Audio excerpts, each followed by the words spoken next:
नमस्कार, मैं हूं अरुण तोमर। आप देख रहे हैं स्वराज एक्सप्रेस। लोकसभा चुनाव चल रहा है। आचार संहिता से पहले मध्य प्रदेश में सरकार ने कई ऐलान किए हैं, जिसको लेकर कई सवाल भी खड़े किए गए हैं कि ये घोषणाएं सिर्फ चुनावी है, सरकार लोगों को लॉलीपॉप देने का काम कर रही है। ऐसे में सवाल ये है कि घोषणाएं की गई हैं, आखिर वो चुनाव के बाद जमीन पर भी उतरेंगी या फिर ये चुनावी जुमले साबित होंगे। आज चर्चा इसी मुद्दे को लेकर चर्चा को विस्तार दें, उससे पहले देख लेते हैं एक रिपोर्ट। लोकसभा चुनाव की आचार संहिता लागू होने के पहले डॉक्टर मोहन यादव सरकार ने उज्जैन में 586.95 करोड़ रुपए के कामों को मंजूरी दी है।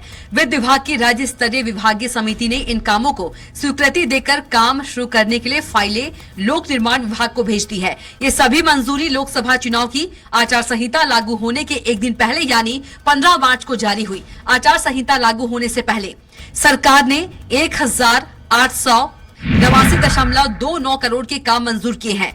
इसमें उज्जैन के साथ मंडला, जबलपुर, मऊगंज, शहडोल, पन्ना, अनूपपुर, रतलाम, छतरपुर, भोपाल, नर्मदापुरम, शाजापुर, राजगढ़, रीवा, धार, झाबुआ, बड़वानी, खरगोन, भिंड और अशोकनगर जिलों के लिए भी सड़कें, पुल, पुलियों और रेलवे ओवरब्रिज के प्रोजेक्ट शामिल हैं। सबसे ज्यादा राशि उज्जैन के खाते में गई है। डॉक्टर मोहन यादव के मुख्यमंत्री बनने के बाद सरकार का फोकस उज्जैन पर बढ़ा है। उज्जैन में पिछले 3 महीने में निर्माण कार्यों के लिए सबसे अधिक राशि हासिल करने वाले जिलों में शामिल हुआ है। यहाँ सिंहस्थ 2028 की तैयारियों पर भी फोकस किया जा रहा है। उज्जैन में इन्वेस्टर्स की रीजनल कॉन्फ्रेंस और व्यापार मेला लगाया था। इसके 13 दिन बाद सरकार ने जिले के शहरी और ग्रामीण इलाकों की सड़कों के लिए सबसे अधिक राशि मंजूर की है। डॉक्टर मोहन यादव की सरकार बनने के बाद उज्जैन में 1 और 2 मार्च को रीजनल इंडस्ट्री कॉन्क्लेव का आयोजन किया गया। इस दौरान यहां 2000 से अधिक उद्योगपतियों को बुलाकर उनसे उज्जैन के साथ प्रदेश के अन्य जिलों में उद्योग चलाने भूमि पूजन कराए गए। इसके साथ ही ग्वालियर की तर्ज पर यहां व्यापार मेला शुरू किया गया और वाहनों की खरीदी पर छूट दी गई। उज्जैन में वैदिक घड़ी का लोकार्पण प्रधानमंत्री नरेंद्र मोदी से वर्चुअली कराया गया है। सड़क निर्माण में कार्य 137 किलोमीटर, लागत 429 करोड़, ROB 3, लागत 72 करोड़, 2 लेन रोड 1, लागत 54 करोड़, 4 लेन रोड 3, लागत 30 करोड़। इसके साथ ही मोहन कैबिनेट ने प्रदेश के धार्मिक, न्यास और धर्मस्व विभाग का संचालनालय राजधानी भोपाल से उज्जैन शिफ्ट करने का फैसला किया है। उज्जैन की दताना हवाई पट्टी का विस्तार एयरपोर्ट के रूप में किया जा रहा है। साथ ही सिंहस्थ 2028 की तैयारियों को लेकर ACS की अध्यक्षता वाली विभागीय कमेटी का गठन कर अधोसंरचना विकास के प्रस्ताव तैयार कराए जा रहे हैं। वहीं चुनाव से पहले हुई घोषणाओं को लेकर भी कई तरह के सवाल सामने आए। सरकार की मंशा पर विपक्ष हमेशा से सवाल खड़े करता रहा है। बहरहाल लोकसभा चुनाव के मद्देनजर सरकार ने आम जनता को रिझाने में कोई कमी नहीं छोड़ी है। ऐसे में देखने वाली बात यह होगी कि लोकसभा चुनाव की लगी आचार संहिता से पहले की गई घोषणाएं कब और कैसे अमल में आती है। सलमान खान, स्वराज एक्सप्रेस।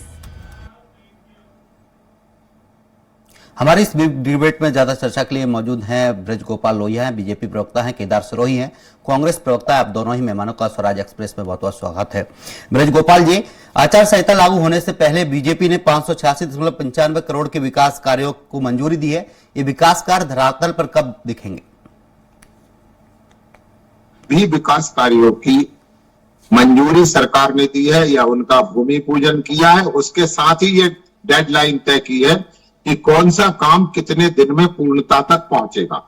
तो भारतीय, और एक बात मैं आपसे आग्रह पूर्वक कहूंगा कि केवल चुनाव के समय हमने नहीं किया कोई काम, हम तो लगातार काम करने वाले लोग हैं। आप माननीय मुख्यमंत्री जी मोहन यादव जी ने जिस दिन शपथ ली उसके अगले दिन से हम अपने काम में लगे, और केवल एक काम में नहीं लगे हैं, 2 काम एक साथ चल रहे हैं।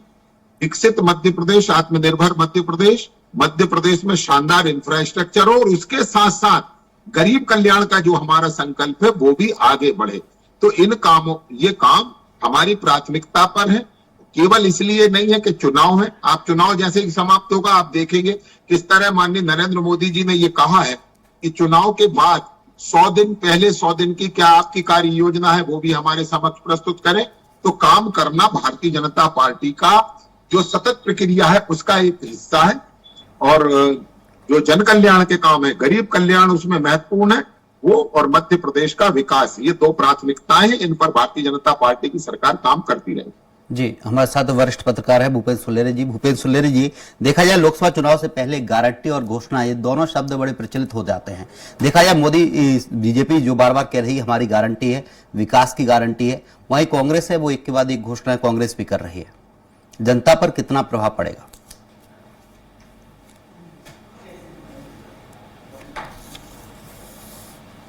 भूपेंद्र सुल्लेरी जी।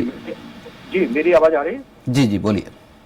हाँ, देखिए, एक मैनिफेस्टो होता है जो चुनाव में राजनीति पार्टी जाती है तो वो अपनी घोषणाएं करती है, प्लान बनाती है कि 5 साल के लिए हम सत्ता के रूप में आएंगे तो हम जनता के लिए क्या करेंगे जी। और एक नया शब्द इस राजनीति में आया है, गारंटी जी। और गारंटी जो एक घोषणा से बड़ा शब्द रख दिया है, वो व्यक्ति विशेष ने जो कहा वो गारंटी बन गई। टेस्टिबिलिटी जनता के प्रति उन्होंने कहा कि जनता अगर व्यक्ति मतदाता को कन्वर्ट करने के लिए व्यक्ति इतना बड़ा हो गया है, उसकी क्रियाविधि इतनी बड़ी हो गई कि वो एक गारंटी का प्रतिरूप बन गई। तो वर्तमान परिवेश में जो राजनीति का परिवेश है और 2024 का जो इलेक्शन है उसमें मोदी जी जो चुनाव लड़ रहे हैं अपनी पार्टी के लेवल पे, उस पर विपक्ष का कोई ऐसा बड़ा नेता या कोई ऐसा संगठन या विपक्ष के रूप में ऐसा कोई व्यक्ति नहीं जो फेस कर पा रहा है, जो उनकी लोकप्रियता, उनकी एक्टिविटीज, उनके दृढ़ संकल्पता, उनके राजनीति रूप में रैलियां करना। लेकिन भूपेंद्र सुल्लेरी जी, देखा जाए तो ये गारंटी और ये घोषणा है चुनाव से पहले दी जाती है, चुनाव के बाद आधी गारंटी आधी घोषणा है देखने को ही नहीं मिल पाती है। बिल्कुल बिल्कुल आप सही कह रहे हैं, लेकिन बात यहाँ पे कुछ चीजें दरकरार हो जाती हैं कि अब जैसे बीजेपी जो चुनाव है, बीजेपी का जो 3 उनकी स्थापना दिवस में स्थापना से 3 उनके कार्यक्रम थे, 370 समान आचार संहिता और राम जन्मभूमि जो उनके मेन थे, उन्होंने 2 चीजें तो पूरी कर दी। और जनवरी में जो राम प्रतिष्ठा हुई और राम प्रतिष्ठा के अनुसार उन्होंने जो मेरठ से अरुण गोविल को चुनाव लड़ाया और वहां से उनकी कल शुरुआत है इलेक्शन की कैंपेनिंग की उत्तर प्रदेश में। तो वो जो सब मैनिफेस्टो जो बनता है तो जनता के बीच में वो भी चीज घुल क्या है, ये विपक्ष का काम होना चाहिए कि जो गारंटी आपने जो घोषणा की या जो गारंटी दी वो पूरी नहीं की आपने, वो उस इशू को उठाना चाहिए। लेकिन वो इशू ऐसा इन्फ्लुएंस हो जाता है, ऐसा भ्रमित हो जाता है कि वो चीज सामने आ ही नहीं पाती कि कहाँ है। रोजगार की गारंटी हो, महिलाओं की स्वावलंबन की गारंटी हो या महिलाओं की सुरक्षा की गारंटी हो, ये केस कभी कम नहीं हो रहे हैं। आप अगर देखें रोजगार की संख्या बढ़ नहीं रही है, बेरोजगारी बढ़ रही है। लेकिन ये जब चुनाव आता है तो चुनाव उस केस से हटके विकास के रूप में वो एक दूसरे के स्टेटमेंट पे चला जाता है या वहां की जाति पे चला जाता है या फिर धर्म की राजनीति हो जाती है, तो वो डाइवर्ट हो जाता है। तो वो विकास और जो उनकी जो कहने की गारंटी या घोषणा की गारंटी होती है वो खत्म हो जाती है। तो ये जो है ये विपक्ष का काम है महत्वपूर्ण कि विपक्ष उस इश्यू पे ही उसको ही उस बिंदु पे ही फोकस रखे और उसके ऊपर प्रतिबद्ध रखे और जवाब। लेकिन आप अगर देख रहे हो कि इस समय जो विपक्ष की स्थिति है और विपक्ष का जो बिखरा हुआ विपक्ष है वो ना आगे ना पार्लियामेंट में ना विधानसभा में उस बात को रख पा रहा है। और अगर रखता भी है तो जैसे उनका निष्कासन हो गया तो निष्कासन पूरे विपक्ष का निष्कासन कर दिया पार्लियामेंट से। और वही चीज देखिए आप, वो जब बीजेपी विपक्ष में थी और पार्लियामेंट नहीं चलने देती थी 20-20 दिन, पूरे सत्र नहीं चलने देती थी, लेकिन वो जनता के सामने वो मैसेज जो जाना चाहिए कि हम नहीं बाधक है, ये बाधक है। यहाँ पे तो मैसेज उल्टा चला गया कि वो विपक्ष बाधक है। तो ये सब चीजें हैं जो मेजरमेंट की चीजें हैं, जो गणना की चीजें, और यही चीजें मतदाता को तैयार करते हैं जो उसको पार्टी के प्रति मतदान करने के लिए। तो ये सब जो बारीकियां हैं, जो राजनीति जो वर्तमान परिवेश में जो मोदी जी की राजनीति है, क्या है कि पत्रकार को ये नहीं पता कि कौन सा कैंडिडेट खड़ा हो रहा है, उनका क्या प्लानिंग है, उनका क्या विजन है। ये जो उनका तो सीधा संबोधन आता है, उनकी प्रेस ब्रीफिंग तो कुछ आती ही नहीं, लेकिन इंटरव्यू देते हैं, सीधे संबोधन करते हैं, अपनी चीजें बताते हैं, वो धारा प्रवाह तरीके से बताते हैं। तो हमारे साथ कांग्रेस प्रवक्ता भी जुड़े हैं, केदार सिरोही जी हैं, उनसे सवाल करेंगे। केदार सिरोही जी, मोदी की गारंटी के आगे आपकी 5 घोषणाएं, आपकी ये 5 घोषणाएं कितनी कारगर साबित होंगी जनता के बीच में? देखिए, हमारी घोषणा जो हमारे वादे हैं वो ही सबसे महत्वपूर्ण है देश के लिए। मोदी जी की गारंटी क्या है? मोदी जी के खुद लोग बोलते हैं कि जो वो कहते हैं वो जुमला है। अभी देखिए ना, अभी लोहिया साहब ने कितनी गुगली खेली अपनी पार्टी के पुराने नेता से, फिर शिवराज जी से इनका रास्ता ठीक ठाक नहीं था, तो इन्होंने एकदम से बोला कि अब हमारी जो मोहन सरकार है वो इंफ्रास्ट्रक्चर पे काम करेगी। मतलब पहले इंफ्रास्ट्रक्चर पे काम नहीं हुआ, इन्होंने बड़े क्या अपन मुगली मारी है। शिवराज जी के पूरे जो 15 साल का जो कुशासन था, जिसको हम हमेशा कहते आए थे, इन्हें बढ़िया जोरदार तरीके से उस पर मोहर लगा दी। बात आई गरीबों के लिए, हमने कहा कि गरीबों के साथ अत्याचार हो रहा है, गरीबों का हक अधिकार तो भारतीय जनता पार्टी वो छीन रही है, उनके यहाँ तक कि आरक्षण को छीन रही, उनके प्रतिनिधित्व को छीन रही जी। और गरीब एकदम यारकर मार डाली आज मैया साहब ने और सीधा इससे मुड़ा दिया पुरानी सरकार का। मतलब बात यह है कि जो भारतीय जनता पार्टी की सरकार है, जो रही है, वो जनहितैषी सरकार नहीं रही है, वो कारपोरेट हितैषी सरकार रही है। अभी जब हम बात करते हैं कि गारंटी, मध्य प्रदेश में जो सरकार बनी थी, इनकी सरकार का जो मैनिफेस्टो आया था, उसमें कहा था 2700 रुपए गेहूं का भाव देंगे, 2100 रुपए धान का देंगे, हर घर रोजगार देंगे। इन्हीं लोगों ने कहा था बिजली के दाम कम करेंगे 200 यूनिट तक, 450 रुपए में हम लोग जो है गैस की टंकी देंगे। आज की तारीख में मध्य प्रदेश में वो कोई काम नहीं हुआ। लोगों से, युवाओं से वादा किया है कि पेपर लीक नहीं होगा, पेपर लीक हो रहा, दोषियों को सजा देंगे। दोषियों को सजा देने की बात तो छोड़िए साहब, जो पटवारी के आरोप लगे थे, जो एसएडी एग्रीकल्चर के आरोप लगे थे, जो पुलिस कांस्टेबल में आरोप लगे थे, उनके रिजल्ट घोषित कर दिए और उनकी जांच तक सही तरीके से नहीं हुई। और जो नौजवान है, जो आज तक के देखा है सरकारी नौकरी का, अगर जांच सही तरीके से नहीं हुई, केदार सिरोही जी, आप कह रहे हैं जांच सही तरीके से नहीं हुई, अगर जांच सही तरीके से नहीं हुई तो आप आवाज उठाइए, आप कोर्ट में लगाइए, आपका विपक्ष की भूमिका होती है आवाज उठाना। सर मैं बात तो पूरी कर लूं जी बिल्कुल। जब हम जमीन को उठा रहे हैं, कोर्ट की प्रक्रिया चली रही है, जनता पूरी आवाज उठा रही है। भाई नैतिकता क्या होती है सरकार की? जब कोर्ट डंडा मारेगा तभी इलेक्ट्रॉल वोट निकाल के देंगे ना। ये इतने ईमानदार लोग हैं ना कि बीप कंपनी से पैसा ले लेते हैं, पाकिस्तान से पैसा ले लेते हैं, ऐसी कंपनियां जिनको ठेका टेंडर देने के लिए पैसा ले लेते हैं। जब साबुक सुप्रीम कोर्ट मारता है तब ये सुनेंगे। जब तक विपक्ष कहता आया, जब राहुल गांधी जी कहता है, तब तक इनको समझ में नहीं आई। आज देखिए भाजपा बहुत बड़े भंवर में फंस गई। जैसे हमारे जो साथी हैं, पत्रकार साथी, उन्होंने कहा था कि भारतीय जनता पार्टी की बातें बड़ी आ जाती है। भारतीय जनता पार्टी की बातें क्यों आ जाती है? आप देखिए मीडिया में स्ट्रेस कितना है। पूरा समय भाजपा को देश का मीडिया का स्ट्रेस दिया जा रहा है। देखिए अभी मैं जब तक बोलूं जब तक लोहिया जी बिल्कुल उंगली मत करिए, है ना।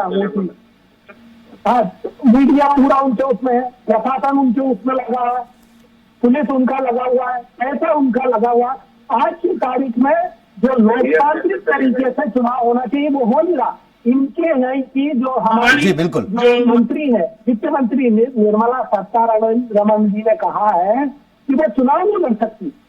अरे पैसे बहुत लगते हैं।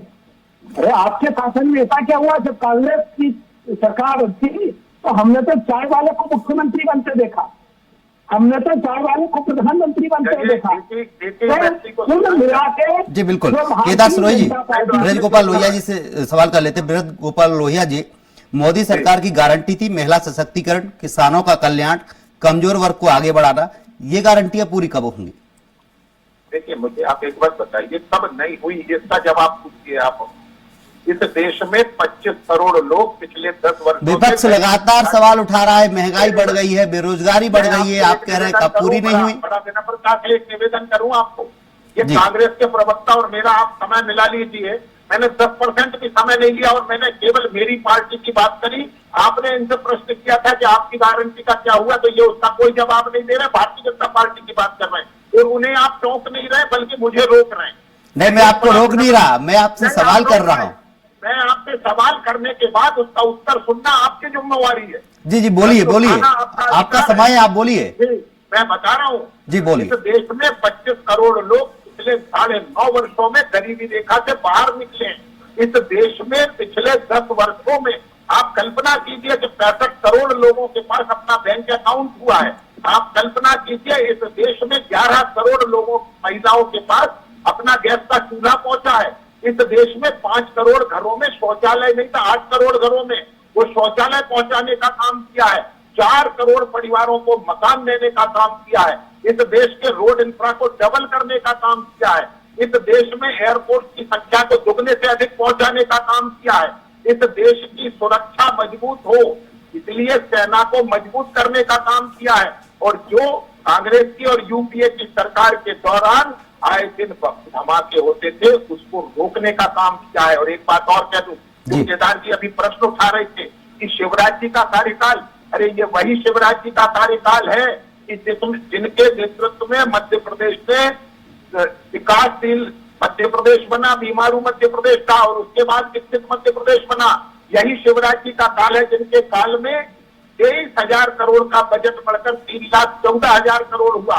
मैं एक बड़ी विनम्रता से आग्रह करना चाहता हूं कि आप हमारे काम पर आपत्ति कर सकते हैं और एक प्रश्न जो आज आपका मूल प्रश्न है उसका उत्तर भी लीजिए। आपने कहा है कि घोषणाएं, गारंटी, इनका चुनाव से क्या सरोकार है। तो एक बात आप समझ लीजिए, घोषणा और गारंटी के पहले समाज में आपकी विश्वसनीयता क्या है ये बहुत महत्वपूर्ण है। आप याद करिए, गारंटी बांटते तो बहुत लोग फिर रहे हैं, राहुल गांधी, प्रियंका गांधी देश भर में घूम रहे हैं, उनकी विश्वसनीयता क्या है। जनता उन पर कभी विश्वास नहीं करती। आप याद करिए पिछले 2019 के चुनाव में आपने क्या क्या वादे किए थे, क्या आपकी जनता ने आप पर भरोसा किया? नहीं किया। क्यों नहीं किया? क्योंकि 2018 में आप मध्य प्रदेश के लोगों से इस तरह के वादे किए थे कि 10 दिन में कर्ज माफ होगा, अन्यथा मुख्यमंत्री बदल दिया जाएगा। 16 महीने सरकार में रहे, किसानों को लाल नीला हरा गुलाबी फार्म पकड़ाने का काम आपने किया, ये पाप आपने किया है। आपने ये घोषणा की, लेकिन कांग्रेस तो ये आरोप लगाती है कि जब उनकी सरकार आई थी उससे पहले शिवराज सिंह चौहान ने प्रदेश को खोखला कर दिया था, प्रदेश में इतना कर्जा था, वो कर्जा आज भी लगातार जारी है, कर्जे में सरकार चल रही है। एक मिनट रुक जाइए, मैं वही बात कर रहा हूं कि यदि प्रदेश आप कह रहे हैं कि खोखला था तो उन्हीं शिवराज जी ने 23 मार्च 2020 को उसी सरकार को टेक ओवर किया था, उसी विधानसभा के सत्र के दौरान किया था। इसके बाद आप बताइए, हमने संबल की योजना चालू रखी, आपने प्रधानमंत्री आवास बंद कर दिए थे, हमने उन्हें पुनः चालू करने का काम किया। आप किसानों के फसल बीमा योजना के 9,000 करोड़ रुपए खा गए थे, हमने वो जमा करके किसानों को उसको लाभ पहुंचाने का काम किया। एक बात मैं आपको बड़ी विनम्रता से कहूँ, कांग्रेस के पास काम बताने कुछ नहीं है, केवल उंगली उठाने के लिए है। हाँ, हमने कभी वादा नहीं किया कि मध्य प्रदेश स्वर्ग हो गया, परंतु ये वादा का दावा है हमारा कि दिग्विजय सिंह के काल में जो मध्य प्रदेश नरक जैसा हो गया था उसको बहुत बेहतर करने का काम हमने किया है। परंतु काम पूरा नहीं हुआ, काम तो अभी बहुत देर है, जब तक मध्य प्रदेश आत्मनिर्भर नहीं हो जाएगा। पत्रकार है भूपेन्द्र सुलेरे जी, ब्रज गोपाल लोहिया जी, रोकना चाहूंगा भूपेन्द्र सुलेरे जी, देखा जाए प्रदेश पे लगातार कर्जा पे कर्जा बढ़ता जा रहा है, चाहे बीजेपी हो चाहे कांग्रेस, दोनों ही पार्टी एक के बाद एक घोषणाएं करती जा रही, लेकिन ये जो कर्जा बढ़ रहा है लगातार, इसका खामियाजा आखिर किसे भुगतना पड़ेगा? खामियाजा जनता को भुगतना पड़ेगा। उसको कोई, देखिए, जो राजस्व के रेवेन्यू है उसका 43% से ज्यादा शासकीय योजनाओं, जो उनकी जो अनुदान वाली योजनाएं हैं, जो लाडली लक्ष्मी या और भी योजनाएं उनकी जो चल रही है, उनमें खर्चा होता है। सबसे ज्यादा पंजाब का है और दूसरे नंबर पर मध्य प्रदेश का है। देखिए, लेकिन कुछ काम ऐसे करने पड़ते हैं जो जनता के हित के लिए भी हो, ये भी बात सही है, लेकिन रेवेन्यू जनरेट भी होना चाहिए, ये भी एक महत्वपूर्ण बात है। लेकिन प्रधानमंत्री जी का तो विजन यही रहा है हमेशा, उनका हमेशा सुना है कि ये रेवड़ी की पद्धति खत्म होनी चाहिए, इसीलिए आज उनकी टेस्टेबिलिटी बनी है। क्योंकि कांग्रेस के समय में, अगर आपको याद हो कि राजीव गांधी जी का एक स्टेटमेंट था कि मैं 1 रुपए भेजता हूँ तो 20 पैसे जा पाते हैं, बाकी कहाँ चला जाता है। उसी को उन्होंने जनधन के जो खाते खोले, डायरेक्ट डीबीटी अकाउंट के द्वारा पैसा प्रत्यर्पण होना का हितग्राही के रूप में, तो उन्होंने हर एक क्लास के रूप में वर्गीकृत किया। और जिसके कारण अभी कुछ योजना, जैसे आप मकान की योजना है, जो डायरेक्ट बेनिफिट को पैसा ट्रांसफर होना, गैस कनेक्शन का होना, ये जो जैसे किसानों का जो उन्होंने 6,000 रुपए देने का था तो वो डायरेक्ट ट्रांसफर होना, ये जो योजनाएं है ना, इसमें बिचौलिए की जो सीमा थी ना, कांग्रेस यहाँ पे नहीं कर पाई। इन्होंने इसके खाते खोल के इन्होंने बिचौलियों की जो बीच की स्थिति थी वो खत्म कर दी। और जिसके कारण क्या हुआ कि मोदी जी की योजनाएं डायरेक्ट जो हितग्राही था, जो अंतिम व्यक्ति था, उसके बीच में वो संदेश गया और मोदी जी स्थापित हुए। ये बहुत बड़ा रीजन है, ये विपक्ष को समझना चाहिए। लेकिन लोकतंत्र में मैं ये भी मानता हूं कि विपक्ष को उतना ही सशक्त होना चाहिए जितना सत्तारूढ़ पार्टी अगर सत्ता के साथ अगर विपक्ष अगर मजबूत नहीं होगा तो निश्चित रूप से शासक सही दिशा में नहीं हो पाएगा। तो आज की परिस्थिति में न विपक्ष कमजोर से कमजोर हो रहा है, लेकिन कुछ चीजों में मायने रखने चाहिए उनको कि न्यायपालिका पे विश्वास करनी चाहिए, अपनी बातें करनी चाहिए, अपने संगठन के लोग। आज देखिए कांग्रेस का संगठन, एक समय था कि कांग्रेस जहां से चाहे जो उम्मीदवार को खड़ा करती थी और वहां से जीत जाते थे। आप मध्य प्रदेश की कई लोकसभा सीटों में देख लीजिए, पहले के दिल्ली से कैंडिडेट डाले जाते थे और वो जीत के चले जाते थे। लेकिन आज स्थिति देखिए विपरीत हो गई। आज कांग्रेस केदार सिरोही जी है, कांग्रेस प्रवक्ता हमारे साथ। केदार सिरोही जी, भूपेंद्र सुलेरी जी, रोकना चाहूंगा। केदार सिरोही जी, आपके पार्टी के प्रदेश अध्यक्ष हैं, एमपी में 15 से ज्यादा सीटें जीतने का दावा कर रहे हैं, लेकिन बीजेपी कह रही इस बार जो एक सीट छिंदवाड़ा की जीती थी पिछली साल, पिछले जो लोकसभा चुनाव में, इस बार उसको भी छीनने का काम करेंगे। बीजेपी का तो काम ही झूठ बोलना है, झूठ बोल के एक आवाज बंधन क्रिएट करना है। ये तो ये नारा दे रहे हैं 400 पार का। अगर 400 पार का नारा है तो फिर कांग्रेसियों को क्यों ज्वाइन करा रहे? जो आपकी पार्टी के कार्यकर्ता आपकी पार्टी को छोड़कर बीजेपी में जा रहे हैं, आपको अपने संगठन को मजबूत करना चाहिए। मैं वही तो कह रहा हूँ कि इनके पास ना तो संगठन है, ना विजन है, ना ताकत है। ये सब खोखली और मीडिया। लेकिन ये आरोप बीजेपी आप पे लगा रही है कि आपके यहाँ के जो कार्यकर्ता हैं, जो नेता हैं, वो बीजेपी में इसीलिए आ रहे हैं क्योंकि आपका संगठन मजबूत नहीं है। बीजेपी का तो काम है, अगर संगठन और नेतृत्व नहीं है, मजबूत नहीं है, हमारे लोगों के पास विजन नहीं, तो ये खाली क्यों दूसरों को ले रहे हैं? इतनी फुर्सत हो गई भाजपा। देखिए भाजपा के पास अभी कुछ बचा नहीं है, सिस्टम पर थी। आप पूरे देश का बारीकी से एनालिसिस कर लीजिए। आप दिल्ली के मुख्यमंत्री को, झारखंड के मुख्यमंत्री को गिरा रहे हैं, महाराष्ट्र के मुख्यमंत्री को गिरा रहे हैं, और आप सरकार बनाने का कोशिश कर रहे हैं। मतलब आपके ऊपर जनता का भरोसा नहीं है। वो इसलिए नहीं है कि मोदी जी ने सिर्फ झूठ बोला। आज इलेक्टोरल बोर्ड का जो मामला आया है उसके बाद जग जाहिर हो गए, जीएसटी के बाद जग जाहिर हो गए। लेकिन बीजेपी झूठ बोल रही है, उसके बाद बीजेपी सत्ता में आ रही है, आप लोगों तक अपनी बात क्यों नहीं पहुंचा पा रहे हैं? सर सुन तो लीजिए, प्रसार है पर बीच में आप रोक देते हैं। देखिए आपने रोक दिया, अभी वो पहुंचाने की कोशिश कर रहा था। जी बोलिए। सवाल ये है कि भाजपा में अंदर ही अंदर एक बहुत बड़ा युद्ध चल रहा है, और उस युद्ध में अभी नोया जी ने फिर शिवराज को मिड से डाल डाली और आउट करके फेंक दिया था अभी थोड़ी पहले स्टेटमेंट में। इन्होंने कहा शिवराज जी के राज में मतलब वो बीमारू था, बीमारू को हमने विकसित बना। अरे विकसित नहीं बनाया जी, आपने वेंटिलेटर से लेके आ गए थे शिवराज जी, इसीलिए रातों रात उनको भगा दिया। उनके दम पर आपने लोकसभा चुनाव लड़ना नहीं समझा, क्योंकि आपको मालूम है शिवराज जी ने मध्य प्रदेश को खोखला कर दिया। मध्य प्रदेश के ऊपर जो कर्जा दिया है, आज की तारीख में भारत में कोई भी मध्य प्रदेश को कर्जा नहीं देना चाह रहा।